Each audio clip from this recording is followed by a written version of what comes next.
The Galactic Council chamber smelled like burnt copper and old fear.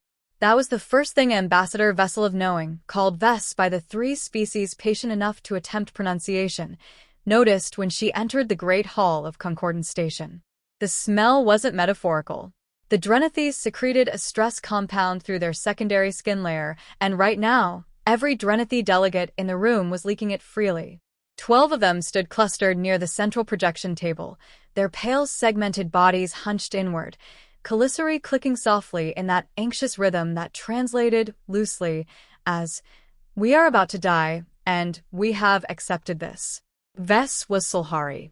Her species had 4 eyes arranged in a horizontal band across a wide, flat face, a respiratory system that functioned on methane-oxygen blend, and a deeply ingrained cultural philosophy that could be summarized, imperfectly, as clarity before panic. She breathed through her filter collar and crossed the chamber floor with careful steps. "What is the signal?" she asked.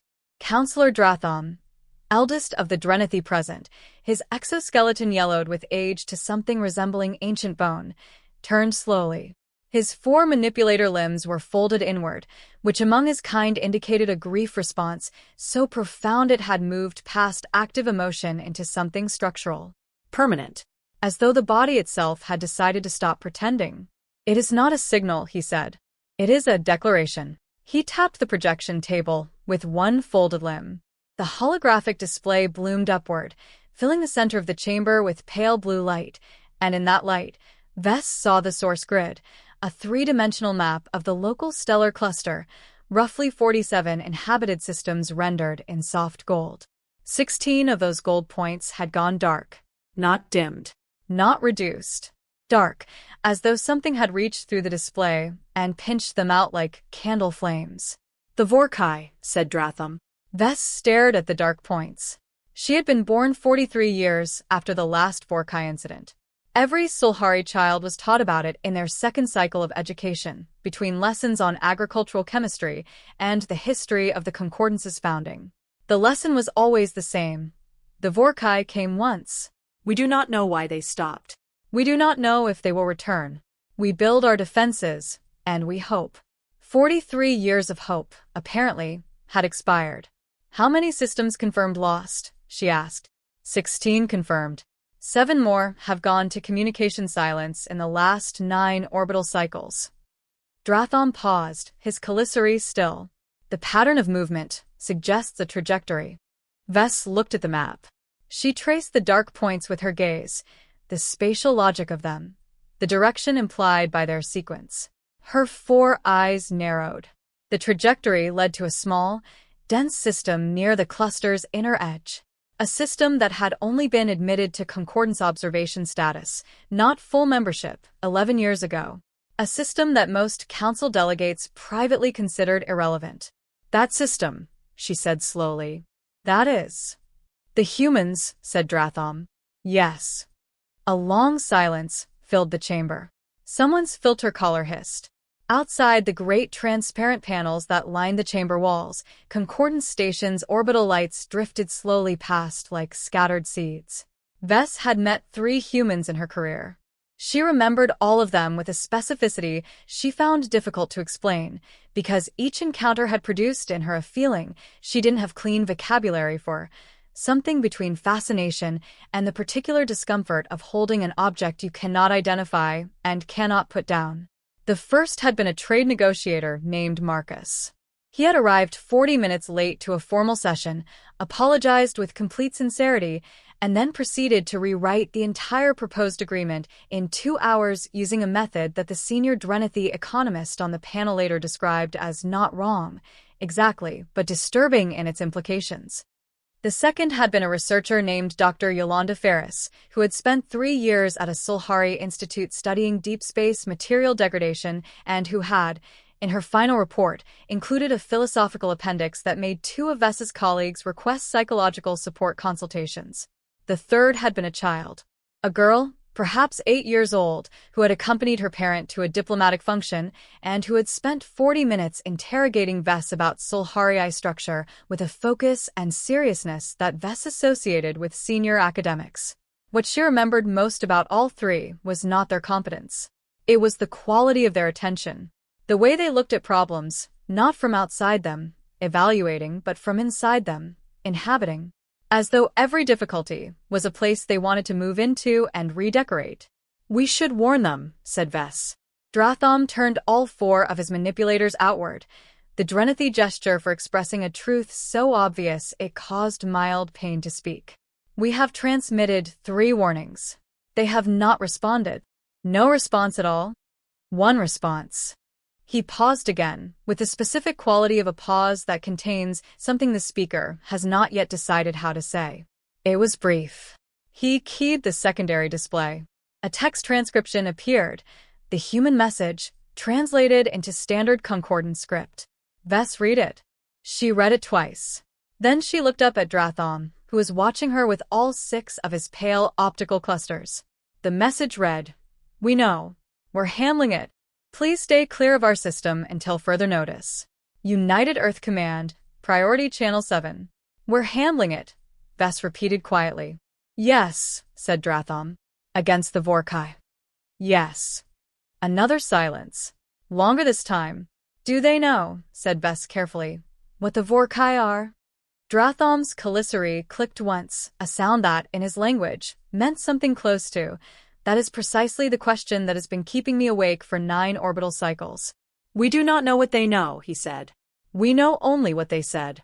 Vess looked back at the dark points on the map. 16 systems. 7 going silent. A trajectory pointing at a small blue world that had been part of the Concordance's observation registry for 11 years and had spent most of that time being quietly underestimated by everyone who looked at it. She thought about Marcus, arriving late, rewriting everything. She thought about Dr. Ferris, writing philosophy into a material science report. She thought about a small girl asking questions about eyes with the seriousness of a general planning a campaign. "We should prepare to receive refugees," said Dratham. "If Earth falls, the Vorrkai trajectory continues into the core systems. We estimate." "No," said Vess. Dratham stopped. "No." His calicity spread slightly surprise. "We should prepare to watch," said Vess. Not with resignation. With attention. She looked at the map one more time. "Something is about to happen that I do not think any of us are prepared for. And I believe, I cannot justify it fully, but I believe that when it is over, we will need to have paid very close attention because what the humans do in the next few cycles will tell us something about the universe that we did not know before." Dratham regarded her for a long moment. "That is not a rational strategic position," he said. "No," Vess agreed. "But I have met humans. And every rational position I formed about them turned out to be incomplete." She turned and walked toward the chamber's secondary observation deck, where the long-range sensors were already tracking the darkness moving through space toward a small, unassuming world that had sent back a 3-sentence message to the assembled representatives of galactic civilization. "We know. We're handling it. Please stay clear." The Vorrkai had no name for themselves. This was one of the few confirmed facts the Concordance had gathered across 4 centuries of intermittent, catastrophic contact, not through successful communication, but through the painstaking analysis of debris fields, residual signal patterns, and the accounts of the 2 species that had survived Vorrkai encounters long enough to record them before their civilizations collapsed anyway, from other causes. A generation later, the Vorrkai did not name themselves because naming to them was a concept that belonged to the category of things that were separate, individual, distinct, and the Vorrkai had no meaningful relationship with separateness. They were not a hive mind in the way that term was usually used. There was no central intelligence directing them, no queen, no hub. They were something more like a process, an ongoing, self-sustaining transformation of matter and energy that happened to take physical form. Concordance xenobiologists had spent considerable careers arguing over whether the Vorrkai could even be classified as life. The most widely accepted position, reached after decades of debate, was that the question itself was a category error, that applying the biological framework of life to the Vorrkai was like asking whether a river was tired. What they did was simple to describe and impossible to adequately convey. They moved through space, and where they moved, matter changed. Not destroyed exactly. Changed. reorganized at a level below molecular, below atomic, into configurations that bore no resemblance to what had been there before. Planets became something without a name. Stars flickered into new frequencies. The process was not violent in the way combat was violent. It was more like watching an enormous, patient hand reach down and rearrange a table setting according to rules nobody else knew. The species that had recorded them called it, in their respective languages, the revision, the unmaking, the correction. No one knew what the Vorrkai were correcting toward. No one knew if there was an intention at all. In any sense, that intention required a mind. The Concordance's most eminent philosopher, a Sulhari named Dathvel, who had devoted 60 years to the question, had concluded in her final published work that intention might be the wrong frame entirely, that the Vorrkai might be better understood as the universe's own process of reorganization made visible, and that the civilizations in their path were not targets, but simply in the way. That conclusion had not comforted anyone. On Concordance Station, in a small observation alcove off the secondary deck, Vess sat in front of a long-range sensor display and watched the darkness move.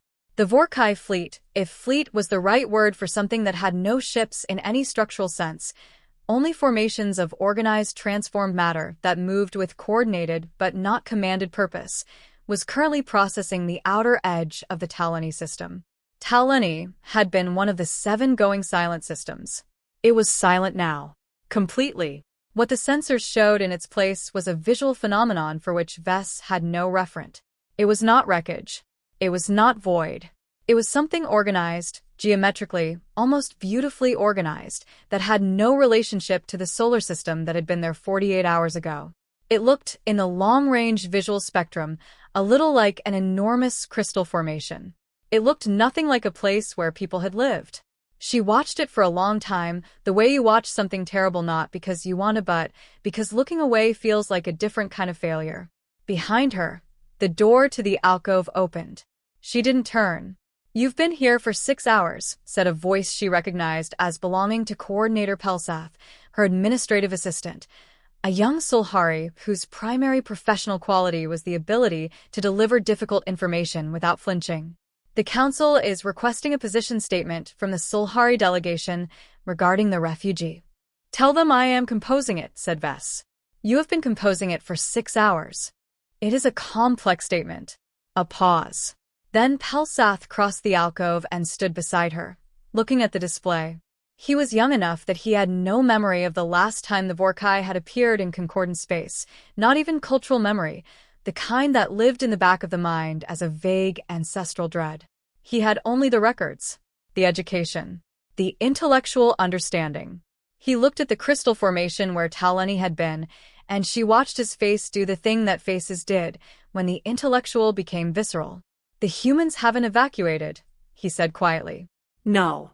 "Their sensors must show the same data we're seeing. They know what's coming." "Yes." "Then why?" He stopped. "Reorganized. What are they doing?" Vess had been asking herself that question for 6 hours. She had assembled what she knew about human military history, which was considerable because she had been a student of unusual species for most of her career, and run it against what she knew about the Vorrkai, and reached a conclusion that she found simultaneously impossible and, in some quiet part of her that she didn't fully trust, not entirely surprising.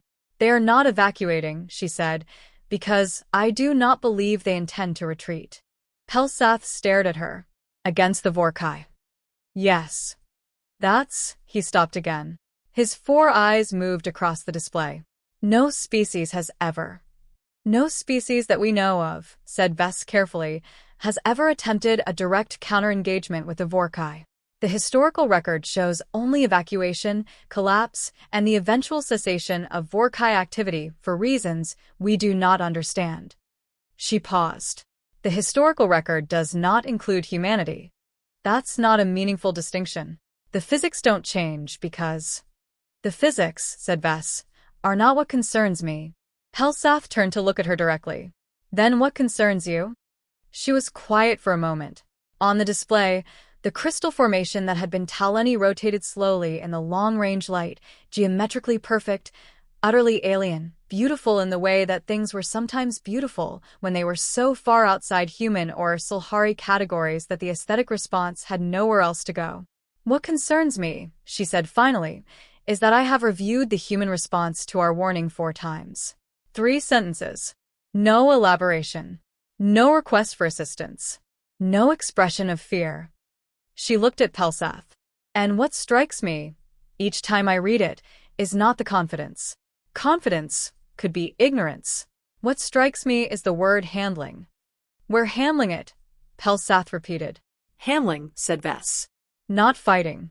Not defending. Not preparing to resist. Handling. As though the Vorrkai are a situation to be managed. She paused. That is either the language of a species that does not understand what is coming, or a species that understands it differently than we do, said Pelsath slowly. Yes. They both looked at the display. The darkness between the crystal formation and the small blue world of Earth was growing smaller by the hour. What do we do? Asked Pelsath. We watch, said Vess. And we pay attention. And we try to be humble enough to accept that what we are about to see may require us to revise everything we thought we understood about the Vorrkai, about resistance, and possibly about the universe. She exhaled through her filter collar. And we prepare the refugee protocols anyway because I am not certain, only attentive. Pelsath nodded slowly. He lingered a moment longer, looking at the display. Do you think they can do it? He asked. Not as a strategic question. As something more personal than that. Vess thought about Marcus. About Yolanda Ferris. About a small girl with serious eyes asking questions about vision. I think, she said carefully, that if any species in this cluster were going to do something that the rest of us would later be unable to explain using the frameworks we had before, it would be them. It was not an answer, but it was the most honest thing she had. The building where United Earth Command held its senior crisis sessions was not impressive from the outside. This was intentional. When the UEC had been established 19 years ago, during the period the history books were already calling the Concordance integration, the complicated, occasionally contentious, deeply strange decade during which humanity had gone from species that just discovered it was not alone to member adjacent of a 47-system political body. There had been extended debate about what kind of architecture should house its operations. The debate had resolved, characteristically, in the direction of pragmatism over symbolism. The building was a converted research campus in the mountains of Western Canada, all functional concrete and old glass, surrounded by pine trees that did not care about geopolitics. Inside, in the sublevel command center that had been built 3 years ago when the long-range sensor network first began picking up anomalies that someone, quietly, had started calling the Vorrkai indicators, things were considerably more intense. General Amara Osei sat at the head of the operations table and looked at the faces around it. 14 people. The full Senior Crisis Council. They had been in continuous session for 11 hours, and the room had the specific quality of a space where people had stopped pretending to be calm and started simply being functional instead, which was, in Osei's experience, actually more useful. Run me the engagement framework one more time, she said. From the beginning. Dr. Thomas Reinhold, theoretical physicist, 48 years old, the person who had first proposed the framework 3 years ago when it had seemed like an interesting intellectual exercise, and only later had become the most important document in human history, tapped his tablet without looking at it. He had memorized the presentation. He had given versions of it 47 times. The Vorrkai process operates through what we're calling coherence propagation, he said. It's not energy-based in the way conventional weapons are, and it's not matter-based in the way conventional defenses are. It's, he paused, looking for the word that was least wrong, informational. The Vorrkai reorganize matter by changing the local rules that matter follows. They're not destroying things. They're rewriting the operating parameters of physical systems in a given space. Like corrupting a file, said someone across the table. Similar analogy, but don't take it too far, said Reinhold. Files are passive. Physical law is not, exactly, but the Vorrkai found something. A layer beneath what we'd call the standard model. A kind of substrate. And they interface with it in a way that changes how matter and energy behave in a localized region. He paused. When they do this to a planet, the planet doesn't explode. It becomes something else. Something that follows different rules. Something that is no longer, in any recognizable sense, a planet. Which is why conventional weapons don't work, said General Osei. Correct. You can't shoot the new rules. You can't bomb a conceptual shift in physical law. He looked around the table. You can only counterpropagate, said Osei. Counterpropagate, Reinhold nodded. The framework proposes that if you can introduce a competing coherence, a different set of revised operating parameters, into the same substrate the Vorrkai are working on, the two systems will interact. And the interaction will not be a standoff. It will be. He paused again. It will be a negotiation. A silence settled over the room. A negotiation, repeated Admiral Chinwei, the naval liaison, from the far end of the table, between competing revisions to the laws of physics. Yes. And our revision, said Chinwei carefully, is ours, said Reinhold simply. It's built from human understanding of the substrate, which is different from the Vorrkai understanding because we came to it from a different direction. He paused. This is the part one want everyone to understand clearly. We are not proposing to fight the Vorrkai. We are not proposing to outgun them or outmaneuver them. We are proposing to introduce a competing perspective into the same layer of reality they're operating on, and to let the substrate itself determine which revision is more coherent. And you believe ours will be, said Osei. Reinhold looked at her steadily. I believe ours is more complex, more internally varied. The Vorrkai revision is consistent and thorough, but it is also, and this is the key insight, singular. It proposes one set of rules, consistently and completely. He set down his tablet. Ours proposes something messier, something more human. Another silence. Longer. What does that mean specifically? Asked Dr. Yolanda Ferris. Yes, the same Dr. Ferris who had written the philosophical appendix that disturbed Vess's colleagues. She was now the head of theoretical integration at UEC, and she was the second person in the room who had memorized Reinhold's presentation. In technical terms? It means, said Reinhold, that our countercoherence is not a single unified answer. It is a field of possibilities. Overlapping, sometimes contradictory but held together by, he stopped, looked at the ceiling briefly, by something I have been struggling to name for 3 years. Try, said Osei. He looked back at the table. By the experience of being uncertain and continuing anyway, he said. By the physics of things that don't resolve. By, and I understand this sounds non-scientific, but I cannot find better language, by the structure of caring about outcomes you cannot control. No one spoke for a moment. Then Admiral Chinwei said quietly, You build emotion into a physics framework. I built the consequence of emotion, said Reinhold. The way uncertainty changes how a system behaves. The way care, the functional, physical reality of caring, affects decision-making in complex systems. The Vorrkai substrate revision has no equivalent. It doesn't need one. It is certain, complete. It knows exactly what it wants physical law to be. He spread his hands. We don't. And I have believed for 3 years, that this is not a weakness. General Osei looked at the display. The Vorrkai darkness was 4 days away from Earth's outer system. The countercoherence arrays, 12 years of construction, the single most expensive project in human history, hidden in the Kuiper Belt because the Concordance's observation satellites would have noticed them otherwise and asked questions nobody was ready to answer, were fully charged and aligned. All right, she said. We begin pre-deployment in 18 hours. I want all teams at final readiness in 24. She looked around the table. And I want to be clear about something. She waited until she had every eye. Whatever happens in the next 4 days, whatever we see, whatever it does to local space, whatever it looks like, we do not retreat. Not because retreat is impossible. Because if we retreat, every other world in this cluster becomes what Tauleni became. And I am not willing to accept that. She paused. Any questions? There were none. The people in this room had stopped having questions some hours ago. They had moved past questions into something quieter and more committed. Good, said Osei. Go get some sleep. 4 hours minimum. I need you thinking clearly. She stood. And someone tell the Concordance. Tell them respectfully, but tell them to move their observation satellites back another 3 light hours. What is about to happen in this system is going to produce readings their instruments have never seen, and I don't want them to mistake the data for an attack. Dr. Ferris, gathering her materials, paused. Should we tell them anything else? About the framework? What we're attempting? Osei considered for a moment. No, she said.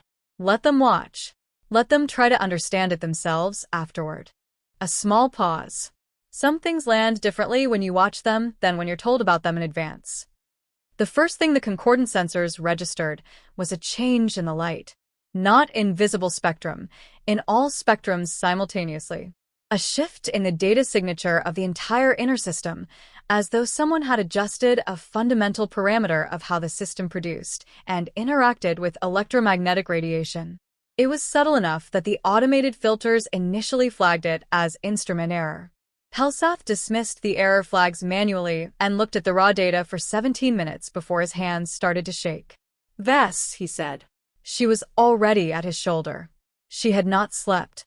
She had been at the display for 22 hours, napping in the chair for 40-minute intervals, eating mechanically, watching. I see it, she said. What is it? I don't know. She reached past him and increased the sensor resolution. I don't have a category for it. This was a significant statement. Vess had been a xenological analyst for 31 years. She had a category for essentially everything the galaxy had shown her, even if the category was sometimes labeled unprecedented or under investigation. The fact that she was saying she had no category meant the data was doing something structurally new. The sensors showed the following, in sequence. The Vorrkai formation had entered Earth's outer system on schedule, a dark, geometrically complex mass of transformed matter moving with its characteristic patient inexorability. The processing radius had begun to activate, the leading edge of coherence propagation extending outward, the first subtle revisions to local physical law beginning to propagate through the substrate. And then something else had activated. Something from inside the system. Something distributed across a broad arc of the outer orbital zone. The sensors placed the source points in what Earth catalogs call the Kuiper belt, and the signature was nothing that appeared in any concordance database. It is not a weapon discharge, said Pelsath. He was scrolling through comparison data with tightly controlled urgency. Not energy, not mass. Not any kind of kinetic or plasma or... It is a field, said Vess. She was watching the visual interpretation the sensors were generating, the computer's attempt to render something that had no visual equivalent in a form that biological eyes could process. What it showed was not accurate, she knew. It was an approximation. A metaphor in light. But what the metaphor showed was two things meeting. The Vorrkai propagation moved like a tide, certain, complete, one thing becoming one other thing, the transition absolute. And the human field moved like, she struggled for the description, like weather, like a system that contained contradictions and held them in suspension, like something that was multiple things at once without resolving into any single one. They are intersecting, said Pelsath slowly. The two fields. They are occupying the same spatial region, and they are interacting, said Vess. At the substrate level? Yes. That's not. Pelsath stopped. He had been about to say possible, but the word had caught in his throat because the sensors were showing him something that was clearly happening. The interaction was not a collision. It was not a cancellation. It was something the computer was representing with a visual metaphor that looked, to Vess's 4 eyes, unsettlingly like a conversation. Two different proposals for how matter should behave, meeting in the same layer of reality, neither immediately overriding the other. The Vorrkai propagation is slowed, said Pelsath, his voice now very carefully level. By how much? He checked. Checked again. 63% in the last 4 minutes. Vess was quiet. On the display, the metaphorical conversation continued. Two systems, two different answers to the question of what physical law should look like, contesting in a layer of reality that the Concordance's most advanced instruments had detected only as background noise and never understood. And then, because she had been watching without looking away, because she had insisted on attention as a discipline, she saw the moment it changed. The Vorrkai propagation did not stop. It did not reverse. It did something she had no word for. It changed texture. The certainty of it, that absolute, singular, complete certainty, became something less resolved. Something that had, for the first time in any recorded observation of the Vorrkai, the quality of hesitation. Pelsath, she said quietly. I see it. Have we ever recorded the Vorrkai hesitating? A long pause. No, he said. We have never recorded the Vorrkai doing anything other than proceeding. They both watched. In the display's visual metaphor, the two fields continued their deep, invisible negotiation, and the Vorrkai field, for the first time in 4 centuries of records, had encountered something it did not know how to simply overwrite. Because the human field was not offering a competing certainty. It was not saying, here are our rules, replace yours with ours. It was saying something structurally different. Something that, Vess thought, must feel profoundly strange to a process that had never encountered it before. It was saying, we don't know either. And we're still here. Dr. Yolanda Ferris was standing in the monitoring bay of Array Station 7, one of 12 stations embedded in the Kuiper Belt objects that formed the countercoherence deployment arc, and she was crying. Not from fear. Not from pain. From something that didn't have a clean name, the way important things often didn't. She was watching the data feeds from the substrate interaction, and she was crying because the data was showing her something that her equations had predicted, but that she had never, in 12 years of working on the framework, truly believed she would see. The substrate was responding. Not to the Vorrkai alone. Not to the human countercoherence alone. To the interaction between them. As though the layer of reality they were both touching had its own. She would not use the word preference. She would use the word character. As though the substrate had a character, and that character was being revealed by the contest between 2 different proposals for what it should be. Ferris. The voice in her earpiece was Reinhold's, from the command sublevel. You're seeing what I'm seeing. Yes. The Vorrkai field density is down to 41% of entry value. I know. The substrate resonance pattern is. A pause.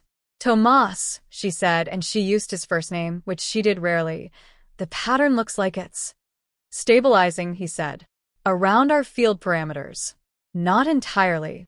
Not completely. But orienting toward us, she said. A long silence on the channel.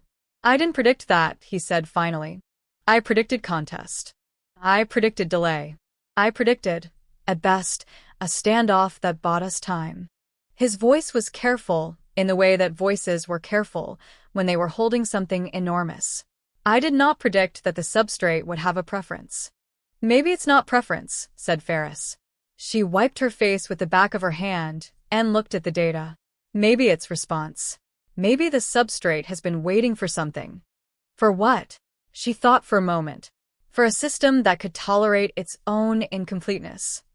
She paused. The Vorrkai offer the substrate a complete answer. Every time. For 4 centuries, every system they've encountered, they offer a complete answer. And the substrate accepts it because there's nothing else. Because no other system has ever offered it anything. And we're offering it. An incomplete answer, she said. That knows it's incomplete. That works anyway. She looked at the data one more time. Maybe that's what it needed. Maybe the universe doesn't want to be finished. Reinhold was quiet for a moment that felt long. That is either the most important thing anyone has said in human history, he said, or I am very tired and need to sleep. Both can be true, said Ferris. Both can be true, he agreed. Ferris, the Vorrkai field is restructuring. Look at Sector 9.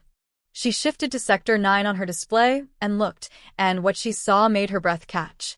The Vorrkai formation, that dark, organized, patient mass of transformed matter, was doing something. Not retreating. Not attacking. Something she did not have a word for, but that looked, in the sensor data's imperfect visual metaphor, like an organism encountering something it had not known existed and needing, for the first time, to think. It's never had to think before, she said quietly. No, said Reinhold. It's always known. On the display, deep in the invisible substrate where 2 proposals for reality were in conversation, something was being decided. Not by the humans, not by the Vorrkai, but by the layer beneath both of them, the fundamental architecture of existence, which had apparently been waiting a very long time for someone to arrive at its door with a question instead of an answer. The emergency session of the Galactic Council was the largest convened in 2 centuries. Species that had not sent representatives to Concordant Station in decades had transmitted avatars. Species that had no physical presence in this sector had established real-time relay links at enormous expense. Every available display surface in the main chamber was filled with data feeds from the sensor arrays, and the room contained the specific quality of attention that only forms when a large number of very different kinds of minds are all watching the same thing, and none of them understand it. Vess stood at the central podium, which she had not been formally invited to occupy but had occupied anyway, because someone needed to, and the alternative was everyone speaking at once. "I will share what the sensors confirm," she said. Her voice was steady. The Vorrkai formation has been engaged in a substrate-level interaction with a human-deployed countercoherence field for approximately 19 of our hours. The formation's propagation activity has decreased by 78% from entry values. The substrate resonance patterns have shifted significantly toward parameters consistent with the human field architecture. She paused. The Vorrkai have not retreated. They have not been destroyed. They have stopped, said Councillor Dratham, from his position in the Drenathy section. His voice was different from how it had been when this began. The grief posture was still there, but something had moved inside it. Not hope, exactly. Something more careful than hope. Not stopped, said Vess. Changed. Their behavior is changing in real time in a way that has no precedent in any recorded observation. She looked at the chamber. What I am about to say is my interpretation of the data, not confirmed fact. But I believe, based on what the sensors are showing, that the Vorrkai are experiencing something for which their process has no existing response. What are they experiencing? Asked a delegate Vess didn't recognize.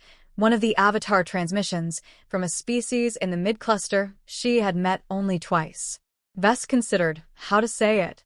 Uncertainty, she said finally.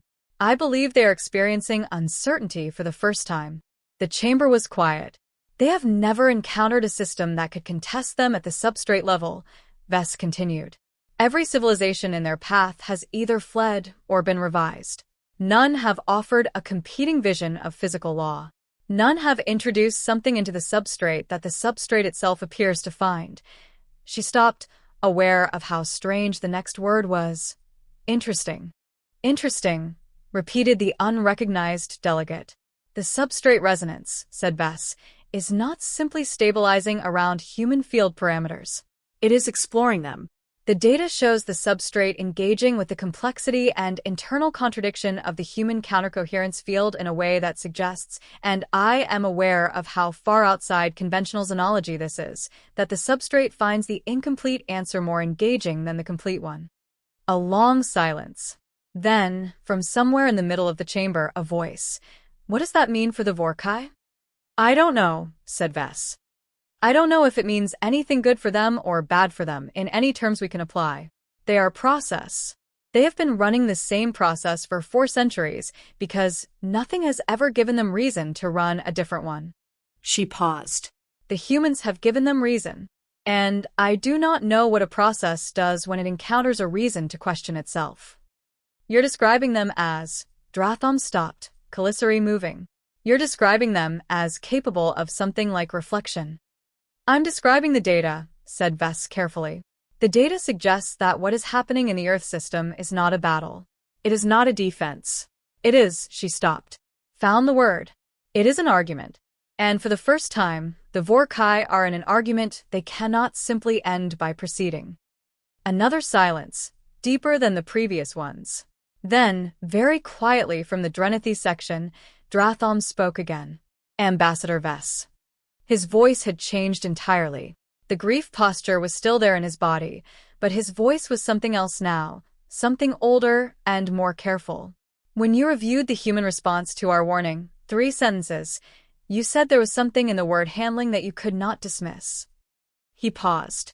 Did you understand, even then, that they knew something we did not? Vess looked at him across the chamber.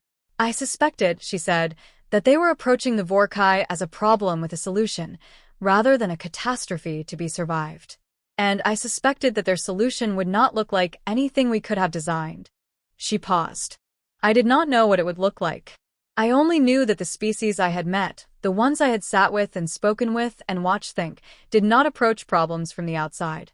They moved into them. She looked at the displays. And the only way to contest the Vorrkai is to do exactly that. To move into the same layer of reality they occupy and offer it something different.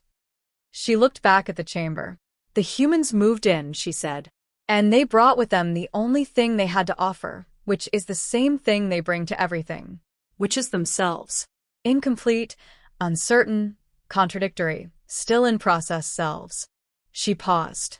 And it appears, based on the data, that this is exactly what was needed. General Osei had not slept.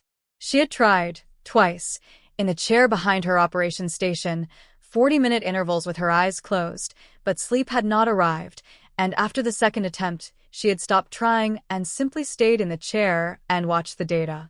She was not a scientist.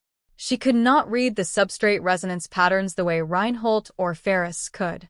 What she could read was the operational data, deployment integrity, array station status, power flow through the countercoherence network. Everything was holding. Everything was, by every measurable parameter, performing as designed. This should have been reassuring. It was not entirely because the gap between performing as designed and actually working was still a gap, and it contained the possibility of the end of the world, and Osei was not the kind of person who stopped feeling the weight of things just because the instrument said the readings were acceptable. Around hour 30 of the engagement, Dr. Reinhold came and sat beside her. He brought 2 cups of coffee and set one in front of her without asking, and she accepted it without thanking him, and they sat together watching the data for a long time. Tell me something I can understand, she said finally. Reinhold considered. He was good at this, at translation, at finding the version of a technical reality that a non-specialist mind could hold without distortion. It was, Ferris had once told him, his most genuinely human quality. The substrate, he said, I keep coming back to this word, and I want to be clear that it is a metaphor, not a literal description. It is interested in what we're doing, in the architecture of our counterfield. He paused. The Vorrkai have been writing in this layer of reality for 4 centuries. Always the same script, consistent, efficient, complete. And the substrate, the fundamental layer of physical law that underlies everything, has just been accepting it, because there was nothing else. And now there's us, said Osei. And now there's us, with a very different script, one that doesn't resolve cleanly. One that contains questions it doesn't answer and contradictions it doesn't resolve. He wrapped both hands around his coffee cup. And the substrate is reading it differently, processing it differently. The Vorrkai script and our script are both present, and the substrate is not choosing one over the other. It's doing something more complicated. What? He was quiet for a moment. Integrating them, he said. Partially. The Vorrkai revision is still there, but it has been altered. It has incorporated elements of our field, and ours has incorporated elements of theirs. He paused. What is emerging in the substrate of this system is something neither of us wrote. Osei looked at him. Is that safe? I don't know, he said honestly. The physics of the system have changed. Not catastrophically, not in any way that's immediately destructive to matter and life as we know them. But they've changed. Some of the fundamental parameters are different from what they were 40 hours ago. He paused. We won't know the full implications for years, possibly decades. But Earth is still here. Earth is still here. The Vorrkai are not advancing. The Vorrkai are not advancing. She nodded slowly. Then we're winning. Reinhold was quiet for a moment. I don't think winning is what's happening, he said carefully. I think something more complicated is happening. Something we don't have a framework for yet. He looked at the data. The Vorrkai came here to revise the system according to their understanding of what physical law should be. And instead, they encountered a system that offered them a competing understanding. Incomplete, uncertain, fundamentally different in character. And in the meeting of those 2 understandings, in the substrate itself, something new has been written. He paused. I think we may have, he stopped. Started again. I think what we may have done is less like winning a fight and more like changing the conversation, said Osei. He looked at her. Yes, he said. Exactly that. They sat with that for a moment. Reinhold, she said. What happens to the Vorrkai after this? He looked at the data, at the sensor readings from the formation that was no longer advancing, no longer processing, no longer running the process that had run unchanged for 4 centuries. I genuinely don't know, he said. A process that encounters a reason to question itself either adapts or stalls or, I don't know. We have no model for this. He paused. It's possible that what we've introduced into the substrate, the incomplete, uncertain, still-in-process version of physical law, is something the Vorrkai process cannot simply continue through. Like, he searched for the analogy, like an equation that keeps returning new values every time you solve it. You can't finish it. You can only keep working. And a process that has always finished things, said Osei slowly, doesn't know what to do with something it can't finish. That's my best current understanding, yes. Osei looked at her coffee. Drank some. How long will it last? Whatever is happening in the formation. Unknown. What's your best estimate? A pause. I think, said Reinhold carefully, that the Vorrkai may be at the beginning of something that takes them a very long time. Possibly longer than our civilization. Possibly longer than we can model. He paused. Because what they've encountered is not a barrier. It's not a wall. He stopped. A question, said Osei. Yes. He looked at her. They've never had a question before. They've only had answers. A long pause. Questions take time. Hour 47 of the engagement. The sensors showed the Vorrkai formation had contracted by 30% of its original spatial volume. Not destroyed, contracted. Pulled inward. As though the process had, for the first time, encountered the concept of considering. On Concordant Station, Vess had stopped sleeping entirely. She sat in the observation alcove with a cold cup of tea and watched the long-range feeds with the focused, unwavering attention of someone who had committed to witnessing something historic and was going to maintain that commitment regardless of what her body wanted. Pelsath had started sitting beside her in silence, which she appreciated. He was good at useful silence, the kind that didn't need to be filled. At hour 47, the feed showed something new. A signal. Not a field, not a propagation, a signal. Narrow band, tight, originating from the center of the contracted Vorrkai formation and directed outward. Not in any known communication frequency. Not in any frequency the concordance had ever catalogued as communication at all. But the pattern of it, the internal structure, had the unmistakable quality of something being said. Pelsath, said Vess. I see it. Is anyone? The linguistics division is already on it. He paused. They've been on it for 4 minutes. They're saying he listened to something in his earpiece. They're saying the structural pattern doesn't match any known Vorrkai output. Previous Vorrkai signals have all been classified as process coordination, internal organization of the formation's activity. This is different. This is directional. It is aimed at someone. At Earth. Pelsath listened again. His expression shifted to something she couldn't immediately read. At the countercoherence arrays, he said. It is aimed at the countercoherence arrays. A long silence. It's talking to us, said Vess quietly. The Vorrkai are talking to us. The linguists say they cannot decode it. The structure is alien to everything in the database. But the directionality is unmistakable. It is a communication attempt. He paused. The first Vorrkai communication attempt in 4 centuries of recorded contact. Vess sat very still. The first in 4 centuries, during which the Vorrkai had moved through 16 systems, transformed them completely, and never said a word to anyone. Never needed to. Their process required no conversation. It required only proceeding. And now they were not proceeding. They were contracting and generating a narrow-band directional signal aimed at the devices that had, for the first time, contested them. They want to understand it, said Vess. The counterfield? The incompleteness. She looked at the feed. They have encountered something that their process cannot resolve. And instead of stalling, instead of retreating, they are doing what a system with a mind does when it encounters a problem it cannot solve. She paused. They're asking. Pelsath stared at her. The Vorrkai, he said slowly, are asking the humans to explain themselves. Or to explain the counterfield. Or to explain the nature of incompleteness. Or to explain how a system that doesn't have all the answers manages to function. She looked at him. We don't know exactly what they're asking. But they're asking. And that, she stopped. Her voice, very slightly, changed. That is the most extraordinary thing I have ever seen.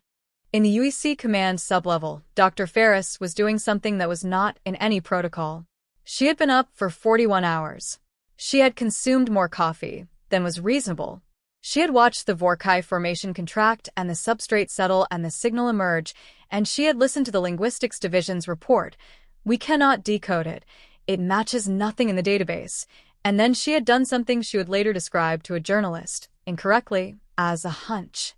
What it actually was harder to explain. She had taken the raw signal data from the Vorrkai communication attempt and fed it directly into the substrate resonance model. Not the communication database. The physics model. The one she had spent 12 years building. The one that described the layer of reality where the countercoherence field lived. The one that was her life's work in the most literal sense she knew. And the model had responded. Not with a translation. With a pattern. A resonance pattern that matched elements of the incoming signal and produced, in response, a counterpattern that was, in the mathematics of the substrate, a reply. She had not programmed this. She had not intended this. She had fed the data into the model because the model was the closest thing she had to a language for the layer of reality the Vorrkai were operating in, and she had thought, in that irrational 41-hour awake way, maybe that's where the translation lives. And the model had answered. She stared at the response pattern for a long time. Then she called Reinhold. Tomas, she said. I need you to look at something. A pause. I'm looking at the substrate data. Look at my screen. I'm sharing it now. A longer pause. Yolanda, said Reinhold. His voice was very careful.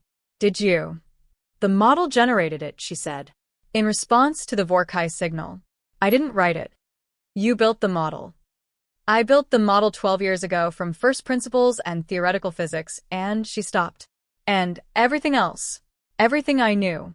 Everything I'd observed. Everything I'd thought about for 12 years. A pause. I built a model of how human understanding interfaces with the substrate, and the model just responded to a Vorrkai communication attempt in a language neither of us knew existed. Another very long pause. Are you telling me, said Reinhold slowly, that the physics model you built, which is, effectively, a mathematical representation of human uncertainty and incompleteness as they interact with fundamental physical law, just held a conversation with the Vorrkai? I'm telling you it generated a response pattern that is structured as a reply to their signal, said Ferris. Whether that constitutes a conversation depends on whether the Vorrkai can read it. She paused. And we won't know that until they respond, said Reinhold. They both waited. 23 minutes later, the Vorrkai formation generated a second signal. Same narrow band. Same direction. Different internal structure. It was a response. To Ferris's response. Ferris fed it back into the model. The model replied. And something that had never happened in 4 centuries of catastrophic contact between the Vorrkai and the civilizations of the local stellar cluster. Something that no record, no survivor account, no sensor reading had ever shown, began to happen. A conversation. Not in words. Not in concepts that had clean translations. In the mathematics of incompleteness. In the language of uncertainty meeting uncertainty. In the only medium that both systems, the process that had never questioned its answers, and the species that had never stopped questioning its questions shared. The substrate. Ferris worked for 36 hours straight, without stopping. Not because she couldn't stop. Because every time she thought about stopping, the model produced another response pattern, and she looked at it, and stopping became impossible. The exchange. She kept using that word instead of conversation, because conversation felt like a claim she wasn't ready to make, was not translatable in any direct sense. What she could describe, afterward, to the debrief committee, to Ose, to Reinhold who had stayed awake almost as long as she had, was the structure of it. The shapes that the substrate resonance patterns made. The way one pattern implied the next. The way the Vorrkai responses changed over time, slowly, then more quickly, then in ways that the model had not anticipated and had to adapt to, producing something genuinely new with each iteration. What she described to the debrief committee 3 weeks later, when she had slept and eaten and was able to be precise. The first exchanges were, in structural terms, definitional. The Vorrkai signal, she was calling it a signal now, not a process output, seemed to be engaging with the concept of the counterfield. Mapping it. Testing its boundaries. The model's responses were, essentially, here is the boundary, here is what lies beyond it, here is the part that doesn't resolve.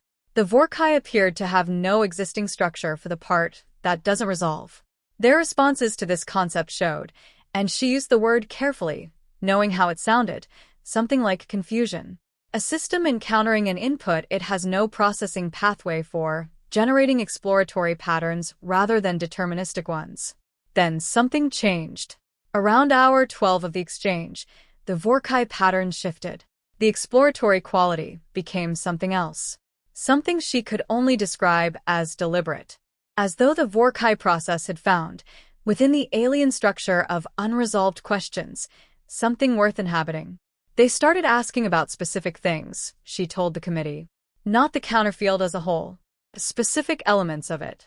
Elements that correspond to, and I know how this sounds, emotional states. Emotional states, repeated the committee chair. The substrate resonance of the countercoherence field carries the mathematical signature of emotional states, said Ferris steadily. This is not metaphorical. This was the theoretical basis of the entire framework. Emotion, specifically the experience of caring about outcomes you cannot control, changes how complex systems behave at the substrate level. It leaves a physical trace. The counterfield was built from that trace. It is, in a meaningful sense, made of. She stopped. Made of what? Said the committee chair. Made of what it feels like to be uncertain and continue, she said. Made of what it feels like to not know if something will be okay, and to try anyway. She paused. The Vorrkai were asking about that. Specifically. Structurally. As though they had found in the counterfield something that their 4 centuries of process had never produced and were examining it. And the model's responses? The model was built from my understanding of those things, said Ferris. From 12 years of thinking about how human psychology and human experience interface with fundamental physical law. When the Vorrkai asked about those elements, the model responded with the most complete version of them I could embed in mathematics. She paused. I didn't translate emotion into physics. I found the physics that was already in the emotion. The committee was quiet. What, said the chair finally, did the Vorrkai do with that? Ferris looked at her hands. They stopped, she said. For 6 hours, the exchange stopped completely. And then, and this is the part one need you to understand carefully, then they sent a pattern that the model classified as something it had never received. Not a question. Not a mapping of the counterfield. Something that the substrate resonance analysis categorized as, she stopped again. Found the word. Response. Not to a question. To an experience. They were responding to an experience. They were responding to the experience of uncertainty, said Ferris. Which they had apparently just had. For the first time. She paused. And what they sent back in the mathematics of the substrate was something that I've been trying to describe for 3 weeks in ways that don't sound completely outside the bounds of science, and the most accurate thing I can say is this. She looked at the committee.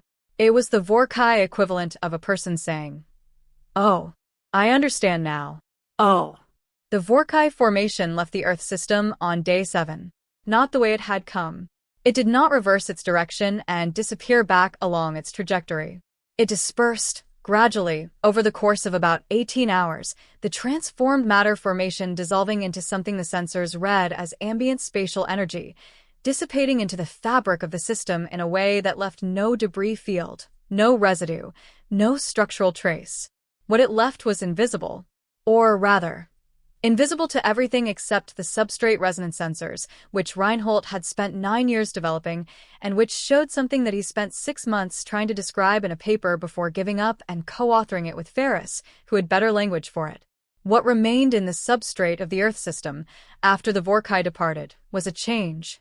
Not the change the Vorrkai had been propagating, the unmaking, the revision toward their singular understanding of physical law.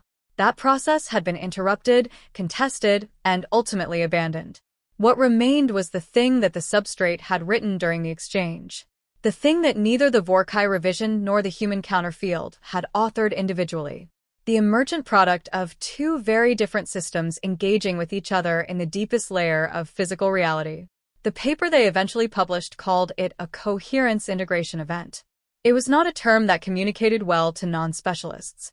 What it meant, in practical terms, the physics of Earth's solar system were measurably, permanently altered. Not catastrophically.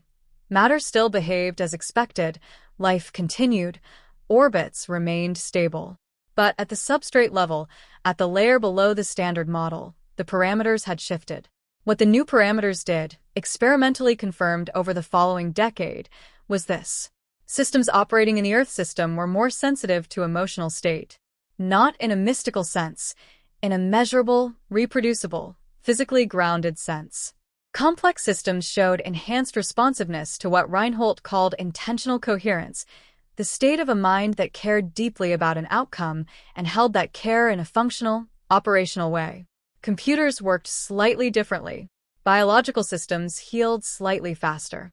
The effects were small, at first, barely measurable, easy to dismiss as noise. They grew slowly over years, and they extended outward from Earth at a rate consistent with substrate propagation. In 15 years, the effects would be measurable in the inner asteroid belt.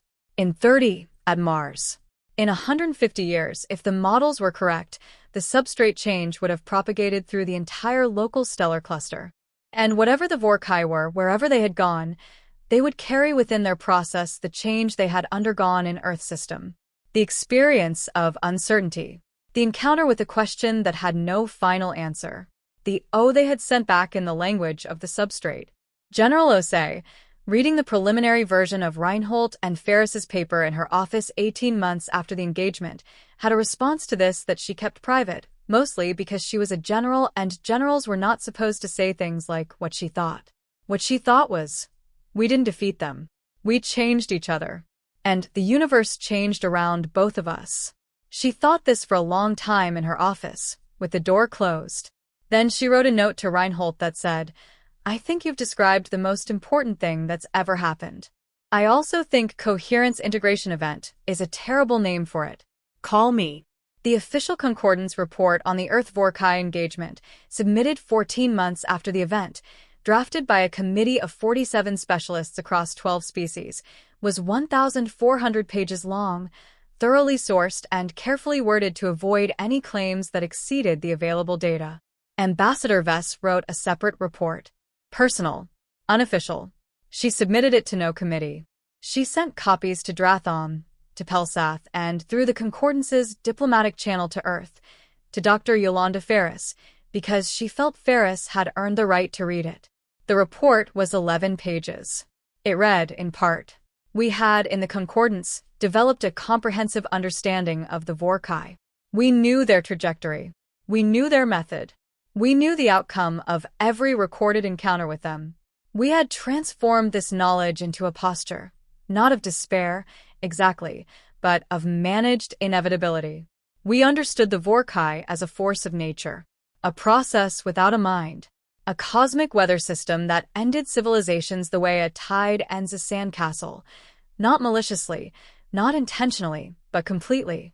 What we did not have the framework to understand was that a force of nature can be changed by what it encounters. We did not have this framework because, in 4 centuries of Vorrkai activity, nothing the process encountered had offered it anything to engage with. Every civilization either fled or was revised. No one had offered the substrate, the layer of reality the Vorrkai operate in, an alternative. The humans offered an alternative. I want to be clear about what that alternative was and was not. It was not a weapon. It was not a defense in the conventional sense. It was a competing vision of what physical reality could be, a vision built not from certainty, not from a complete answer, but from the accumulated physical trace of uncertainty sustained over time, of care directed toward outcomes that cannot be controlled. of minds that do not know if they will survive and build arrays in the Kuiper Belt anyway.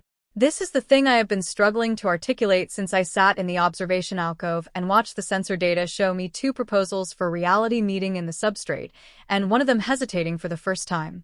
The humans did not win because they were stronger. They did not win because their physics was better or their technology was more advanced or their species was superior in any comparative sense. They changed the outcome because they brought into the substrate something that the substrate had never encountered: the lived physical reality of a mind that is uncertain and continues. A system that does not know its own ending and works as though the ending matters. The Vorrkai, encountering this, experienced something they had never experienced. And in that experience, in that first profound encounter with not knowing, something changed in them that we do not yet understand, and may not understand for centuries. I am not a philosopher. I am a xenological analyst. What I can say precisely is this: the engagement in Earth's system changed the substrate of local physical reality in ways we are still measuring. It changed the Vorrkai in ways we cannot yet trace. And it changed us, all of us, every species in the concordance, in a way that is harder to quantify, but no less real. We watched a species refuse to accept that certainty is strength. We watched them offer the universe their uncertainty and have the universe lean toward it. And we watched the most complete, consistent, singular process in our recorded history stop, contract, and, in the language of the substrate, say, "Oh, I have been a student of humanity for 30 years. I have met 3 of them personally. I have watched their history, their conflicts, their extraordinary and contradictory record of what they build and what they break. I have never been able to fit them into any standard xenological category. I understand now that this is not a gap in my analysis. It is the analysis. They cannot be categorized because they resist completion. They are not finished. They have never been finished. And in a universe that contains processes that want everything to be finished, to be resolved, revised, corrected toward a final form, a species that insists on remaining in process is not a curiosity. It is the answer the universe was waiting for someone to give. I do not know what comes next. I do not know if the Vorrkai will return, changed, and what that change will mean. I do not know what the substrate shift in Earth's system will produce over the next century.